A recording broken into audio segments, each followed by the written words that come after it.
I'm Deanna Buxton, and I'm the author of the Worldwide Ward Cookbook series.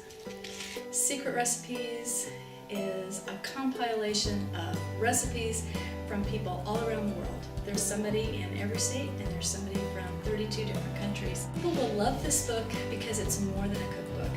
The recipes in it are so wonderful, and they're tried and true, and they've been made a zillion times in someone else's kitchen, so they're not some recipe that you're going to get and go, oh, I don't have that ingredient, and oh, that didn't really work right.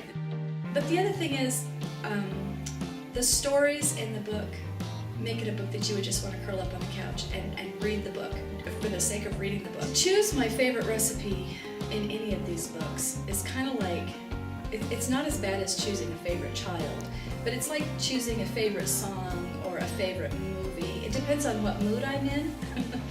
But I do have some some favorites.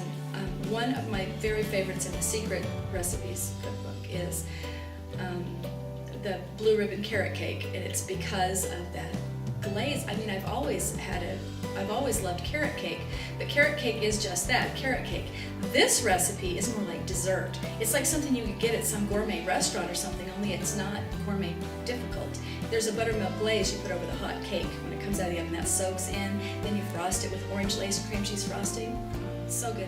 There's also a chicken fried steak recipe it's restaurant delicious. You know how when you make it at home, you can't quite get that crunchy, crispy coating that you get when you get it at the restaurant. It turns out like a restaurant. It is so good.